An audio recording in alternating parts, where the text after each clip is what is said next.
For a theatric effect, we'll turn off grid in order to use snap dots. So here we are looking at our snap dots. And if we expand the shape drop down, we see that in addition to draw line, wedge, there's also another new option, and that is called grid. By checking grid, we see that there's a variety of options whenever it comes to using grid. The most important one to keep in mind is auto solidify, meaning that if you have this off and your box grid is not auto solidifying, you're going to have some issues with manifold geometry.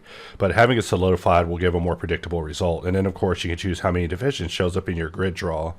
So by holding control, I'm able to use this point as a drop off, and we see that we're now able to draw grids inside of Boxcutter as cutting shapes.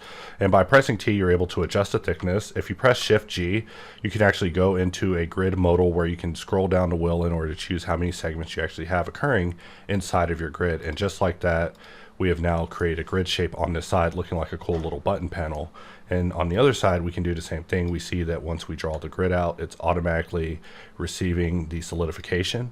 Just to show in action what happens if you do not have auto solidification, we bring out the grid and we see that there is no thickness requiring us to press T. So one of the steps we want to do on the way of bringing grid in was to remove the need for users to have to press T. So for that reason, auto solidify is on whenever you use grid in a cutting state.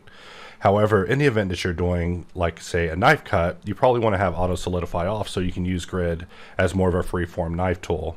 Another thing I want to talk about is border. Border is another toggle that can be toggled for grid, and we see that whenever we bring in our grid, it now looks more like a tic-tac-toe board, and there's not actually a border around it. So you can actually toggle that on the fly, I believe, even during the tool usage, like you see me doing here, where I'm able to click border and it just toggles it.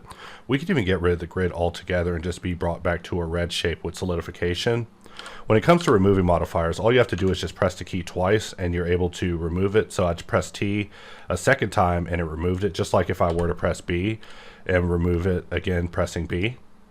So there I am, of course, switching my shape back to being a box. But if I wanted to, I could always press Shift G and that will turn it into a grid where I can roll the wheel to choose how many segments I get, and then jump over to T and press T to choose how much thickness I have. So now I've placed this grid shape. And just for follies, let's double click and just perform a couple of repeats just to ensure that repeat is also working with grid as well. And with this, I'm only scratching the surface, but just introducing a new grid shape inside of Boxcutter.